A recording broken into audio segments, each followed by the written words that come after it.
झारखंड विधानसभा चुनाव प्रचार में नेताओं ने वादों की झड़ी लगा दी है। इस रिपोर्ट में जानिए किसने क्या वादे किए। रांची। आमतौर पर किसी भी राज्य में विधानसभा चुनाव की तारीखों के ऐलान के समय प्रत्याशियों के नाम और गठबंधन के बीच सीटों के तालमेल का मामला सुर्खियों में रहता है, लेकिन झारखंड में अलग हवा बह रही है। यहाँ वेलफेयर स्कीम की बाढ़ आई हुई है। सभी दलों को आधी आबादी की चिंता सता रही है। बुजुर्ग, विधवा, दिव्यांगों के सामाजिक सुरक्षा की दुहाई दी जा रही है। राज्य सरकार की तरफ से खुद मुख्यमंत्री हेमंत सोरेन ने यह बीड़ा उठा लिया है। चुनाव प्रचार की रफ्तार में फिलहाल हेमंत सोरेन सबसे आगे दिख रहे हैं। हर वोटर तक पहुंचने के लिए टेक्नोलॉजी का सहारा ले रहे हैं। वॉइस मैसेज के जरिए जनता से संपर्क साध रहे हैं। यह सिलसिला नवरात्रि के दौरान ही शुरू हो गया था। प्रचार की रेस में सीएम हेमंत आगे। 8 अक्टूबर को बल्क वॉइस मैसेज के जरिए सीएम हेमंत सोरेन ने झारखंड वासियों को मैया सम्मान योजना की याद दिलाई थी। यह सिलसिला विजयादशमी के दिन तक चला। अब 13 अक्टूबर से उन्होंने सर्वजन पेंशन योजना पर फोकस किया है। मुख्यमंत्री अपने संदेश की शुरुआत जोहार शब्द से करते हुए खुद को बेटा और भाई का हवाला देकर यह बता रहे हैं कि उनकी सरकार जरूरतमंदों को लेकर कितनी संवेदनशील है।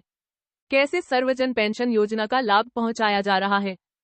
केंद्र में जुमलेबाजी की सरकार हेमंत। सीएम हेमंत सोरेन केंद्र सरकार के कामकाज को लेकर भी सवाल उठा रहे हैं।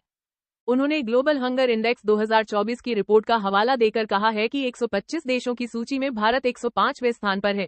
उन्होंने केंद्र की भाजपा सरकार के 11 साल के कामकाज को जुमलेबाजी और सफेद झूठ बताकर निशाना साधा है। सलाह दी है कि ग्लोबल हंगर इंडेक्स वाले मामले में केंद्र सरकार को साफगोई के साथ काम करना चाहिए था। भाजपा की चौतरफा घेराबंदी। दूसरी तरफ भाजपा के तमाम बड़े नेता मुख्यमंत्री हेमंत सोरेन को चौतरफा घेर रहे हैं। प्रदेश भाजपा अध्यक्ष बाबूलाल मरांडी यह बता रहे हैं कि हेमंत सोरेन के नेतृत्व वाली सरकार भ्रष्टाचारी है, युवाओं के साथ छल किया है, चुनाव के समय सम्मान राशि का झांसा देकर महिलाओं को गुमराह कर रहे हैं। वहीं नेता प्रतिपक्ष अमर बाउरी इस बात पर फोकस कर रहे हैं कि 2019 के चुनाव के समय हेमंत सोरेन द्वारा किए गए सारे वादे झूठे साबित हुए हैं। जबकि झारखंड बीजेपी के विधानसभा चुनाव प्रभारी सह केंद्रीय मंत्री शिवराज सिंह चौहान भाजपा शासित राज्यों में चल रही लाडली बहन योजना, महतारी वंदन योजना की याद दिला रहे हैं। लेकिन झारखंड मुक्ति मोर्चा को सबसे ज्यादा कोई खटक रहा है तो वह है असम के मुख्यमंत्री और भाजपा के चुनाव सह प्रभारी हिमंता बिस्वा शर्मा।